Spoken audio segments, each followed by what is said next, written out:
আমার নবীর একজন সাহাবী ছিল, আমার নবীর একজন আশিক ছিল, যেই সাহাবীর নাম হচ্ছে হযরত আব্দুল্লাহ রাদিয়াল্লাহু তাআলা আনহু। সুবহানাল্লাহ। আমার নবী মদিনাতুল মুনাওয়ারাতে গভীর রাতে বিশ্রাম নিচ্ছে। হায় হায়, আমার নবীর হুজরা মোবারকের সামনে আমার নবী অনুভব করতে লাগলেন কে যেন একজন বসে আছে, কে যেন একজন দাঁড়িয়ে আছে।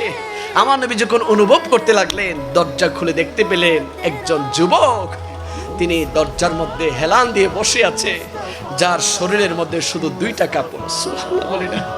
আমার নবী পিছনের থেকে ডাক দিয়ে বললেন, যুবক তুমি কে, এখানে কি করছে এত গভীর রজনীতে? হযরত আব্দুল্লাহ রাদিয়াল্লাহু তাআলা আনহু তিনি আদব সহকারে দাঁড়িয়ে চোখের পানিগুলা ফেলে ফেলে নবীকে দেখতে লাগলেন আর বলতে লাগলেন, ইয়া রাসূলুল্লাহ, আমি আপনার আশিক, আমি আপনার দিওয়ানা, আমি আব্দুল্লাহ, আমি মক্কার জমিনে আপনি নবীর হাত মোবারকে হাত রেখে ইসলাম গ্রহণ করেছিলাম। ইয়া রাসূলুল্লাহ, আমার নাম ছিল আব্দুল উজ্জা, আপনি আমাকে মহব্বত করে আমার নাম দিয়েছিলেন আব্দুল্লাহ। জোরে বলি না সুবহানাল্লাহ। ইয়া রাসূলুল্লাহ, আপনি মক্কার জমি থেকে মদিনাতে এসেছেন। ইয়া রাসূলুল্লাহ, আমি আপনার সাথে আসতে পারি নাই, আমার শুধুমাত্র মা রয়েছে, ছোটবেলায় বাবাকে হারিয়েছি, মা আমার দিকে দেখে আর বিবাহ শাদী বসে নাই, আমি মায়ের কোলে লালন পালন করে বড় হয়েছি। আমার একজন চাচা ছিল, সে আমার ভরণ পোষণ দিত। আজ দীর্ঘ বছর আপনি নবীকে দেখতে না পেয়ে দিল ছটফট করছে, আমার দিল উতাল পাতাল করছে। ইয়া রাসূলুল্লাহ, আমি আর বিরহর যন্ত্রণা সহ্য করতে পারছি না। আমার মা বলে, সন্তান আর নবীর জন্য কাঁদিস না, যা, আমি মা তোকে নবীর কাছে যাওয়ার অনুমতি দিয়ে দিলাম। জোরে বলে সুবহানাল্লাহ। মা বলতে লাগলো, সন্তান আব্দুল্লাহ, যাও, তুমি মুহাম্মদ রাসূলুল্লাহর কাছে চলে যাও।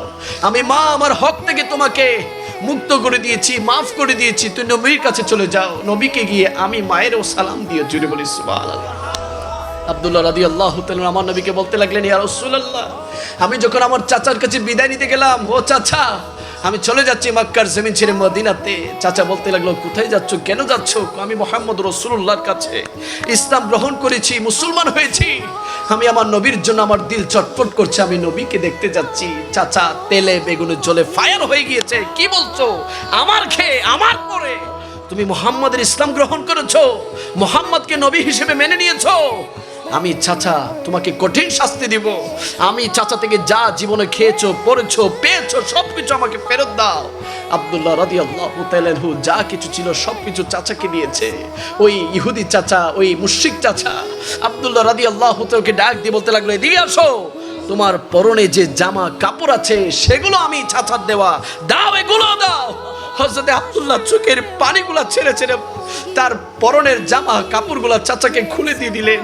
মাকে গিয়ে বলতে লাগলেন, মাগো, বিবস্ত হয়ে গিয়েছি, এই অবস্থায় কিভাবে নবীর কাছে যাব, কিভাবে নবীর দরবারে যাব, দাও না এক টুকরা কাপড় থাকলে। মা খুঁজতে খুঁজতে সন্তানের জন্য 2 টুকরা কাপড় পেলেন। এই 2 টুকরা কাপড় আব্দুল্লাহ রাদিয়াল্লাহু তাআলা আনহু পরিধান করে নবীর কাছে, নবীর দরবারে আসলেন। জোরে বলি সুবহানাল্লাহ।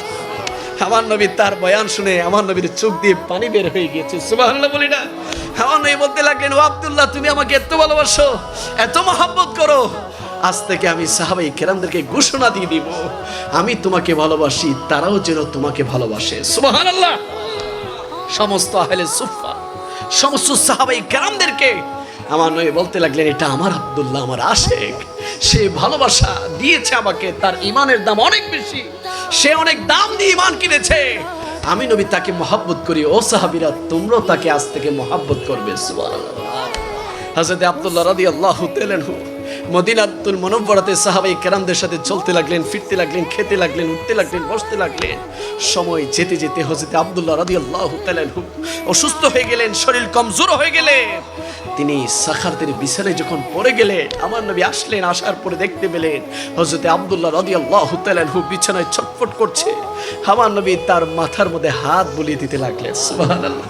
হাত বুলিয়ে বুলিয়ে বলতে লাগলেন, ও আব্দুল্লাহ, তোমার ঈমানের দাম অনেক বেশি, তোমার মৌতের সময় এসেছে। পরো আমি নবীর সাথে সাথে, আমার নবীর সাথে সাথে হযরত আব্দুল্লাহ রাদিয়াল্লাহু তাআলা আনহু মধুর কালিমা পড়লেন, লা ইলাহা ইল্লাল্লাহু মুহাম্মাদুর রাসূলুল্লাহ সাল্লাল্লাহু আলাইহি ওয়াসাল্লাম।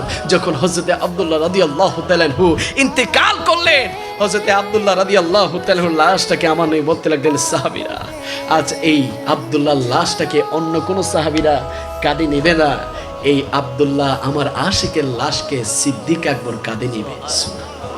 আমার আব্দুল্লাহর লাশকে ফারুক আজম কাঁধে নিবে। আমার আব্দুল্লাহ লাশকে উসমান কাঁধে নিবে, আমার আব্দুল্লাহ লাশকে আলী কাঁধে নিবে।